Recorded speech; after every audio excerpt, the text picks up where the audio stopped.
Hey, we are recording. This is the very first interview with a pro for the EO Report newsletter. Welcome, Teresa Paulsen. Thank you, Erin. I appreciate you being the pioneer of this little effort to share strategic communications insights with subscribers to the EO newsletter. And let me tell people a little bit about you. I'm going to share my screen and go to your LinkedIn page. So for all who are watching, I am a huge fan of the pro here today, Teresa Paulsen, and she is the president and CEO of Teresa Paulsen Communication. And we're scrolling down to look at her experience. So she's been doing her own gig now for 6 years, her lucky clients. And she ran comms and marketing at the University of Nebraska-Lincoln for the Huskers.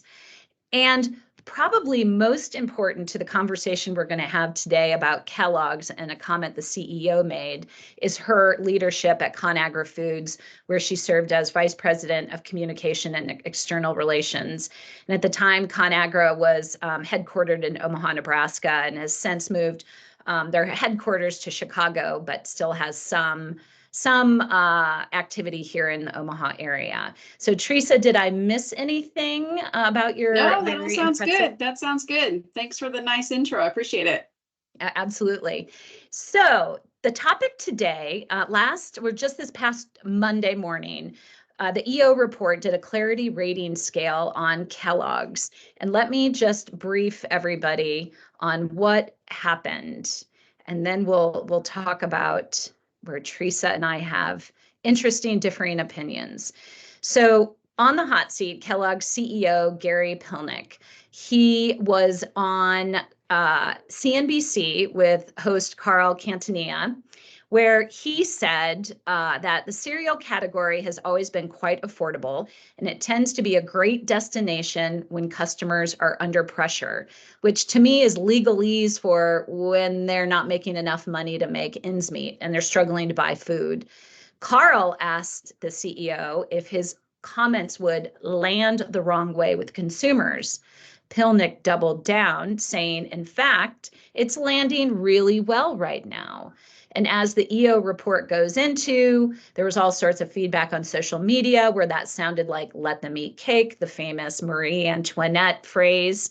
And coming down here, there were several examples to do a boycott starting April 1st, which, by the way, is a whole 3.5 weeks away from the recording of this interview. Teresa and I were together this week with another pro, Monique Farmer, who we will be talking with sometime soon about her new book. And Teresa, what did you say to me when I sat down? Well, first of all, I want to compliment you on the EO report. So it's great. I love the in-depth insights that you're offering to people. I opened up your EO report last Monday, and I thought, shoot, do I not have any PR chops anymore? Because I saw this interview live and I thought he did a good job. And so I'm freaking out. I'm like, man, Erin's so good. I must have just completely lost it. And so I thought about it and I thought about it. And then when we saw each other, I said, I just want to share a different perspective. And so that's what I love about the EO report is it's thought provoking. You know, it makes you sit and think about, okay, how would I have handled this? And what's my take on it and perspective? So I just said, you know, coming from that industry, there are things that entered my mind that maybe most people wouldn't think about. So I don't know if that gives me better perspective or worse perspective, but certainly a different idea than what you had. Which is always fascinating to me because that's why I love your perspective. Of course, you have the general fundamentals of strategic comms, but you also have heading up comms and marketing for a major American corporation. And in my biography, I never worked for a corporation, and there's different things at play there, especially since you have stock prices and stockholders. Mm-hmm. And so when you said that, and then you and I debated a couple of things. You happen to know the conference where Gary was interviewing from. What was the conference where he was? Yeah, so this is the Consumer Analyst Group of New York, and there's a conference every year, and it's attended by Wall Street analysts. So people who follow the consumer packaged goods industry. So Pepsi, Coke, Kellogg's, Kraft, they all present at this conference. And I can tell you from being there that this concept of eating cereal in different parts of the day, or as they say in that industry, different day parts, is very common. And that's been around for as long as I can remember, Kellogg's and the other in General Mills talking about, we're promoting eating cereal to consumers throughout the day. And if you think about it, that's pretty common for any food or beverage company, right? Like Starbucks doesn't want you just driving through in the morning. Starbucks wants you driving through all day long.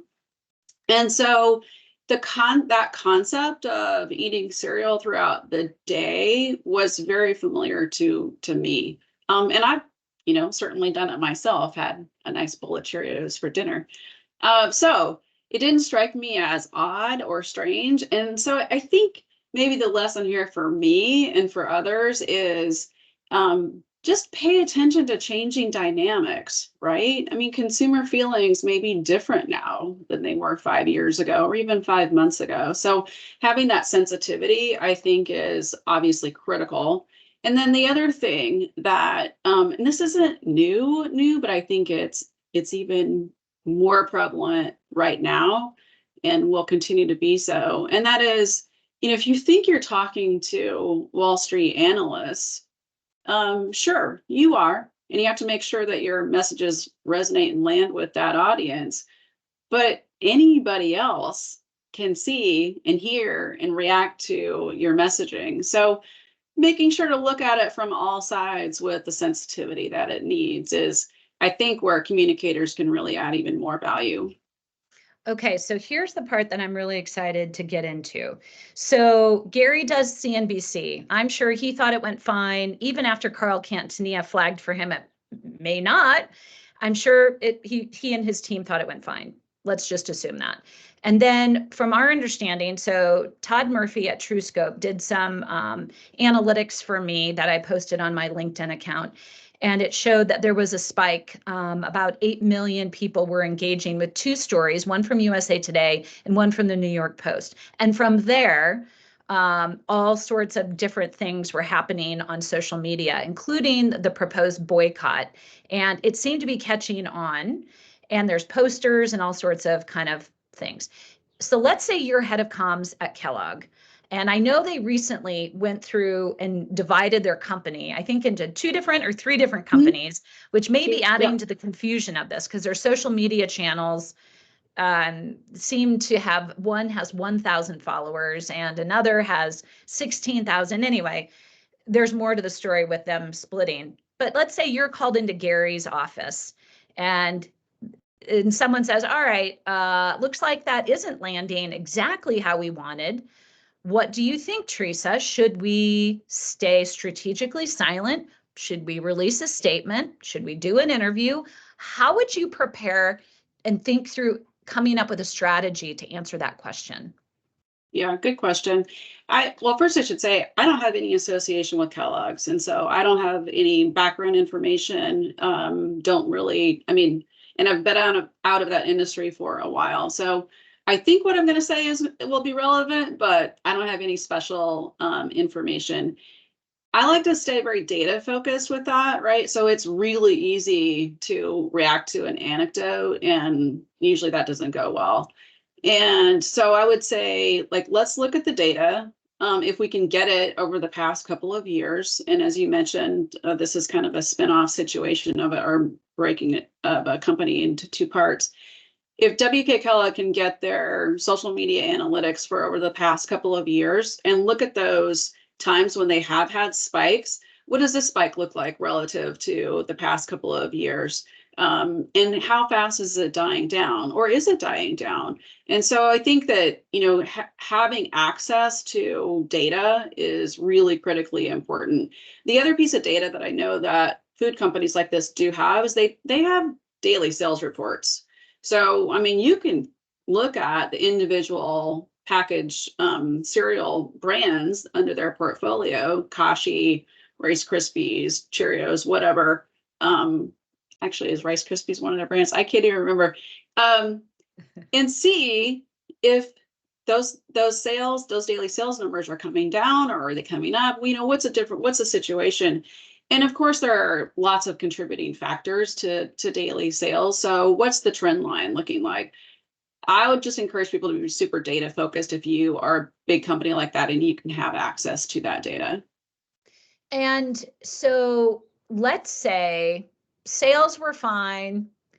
Let's say all of the other components of data that they're looking at seem fine, but TikTok was off the charts. There's this boycott that is at least catching some steam. I mean, when you go on and search Kellogg's boycott, I mean, there's, I don't know, I didn't count, but it scrolls for a while. It looks like 80, 90 posts.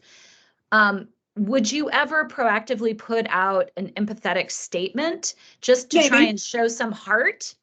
Maybe, yeah. I wouldn't discount that, and I think it's absolutely part of the consideration set.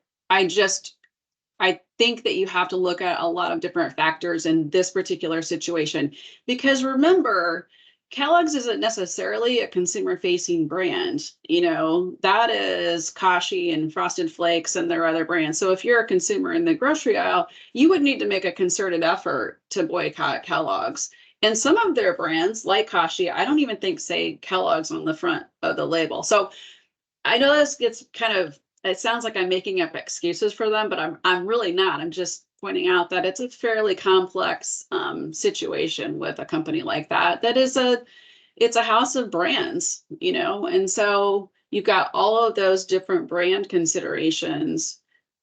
They may have a say in this too, right? So what do they want to see happen as well? But yeah, I mean, having an empathetic statement ready to go, absolutely. There's no reason to not prepare for that. Do you think that there's a difference in preparing how to handle a situation like this? So one of my first EO reports, I analyzed Kite Baby, which is a small run bamboo-based material baby clothing company. Mm-hmm. And they ended up firing one of their employees whose recently born child was in the NICU and in danger of like a pretty serious medical condition. And they fired her. And then TikTok and other places blew up. Yeah. And they were not prepared. And then went ahead and rushed out 2 statements, neither of which were well thought out, strategized with a crisis communications consultant. Right. And that didn't work out. So we have that where two statements failed. And here you have a company that is saying strategically nothing at this point. Yeah. So I guess I'm asking, do you think there is a different way of assessing what you should be doing based on how large your organization is? Or are there core fundamentals that all should follow? I think there are certainly some core fundamentals that all should follow.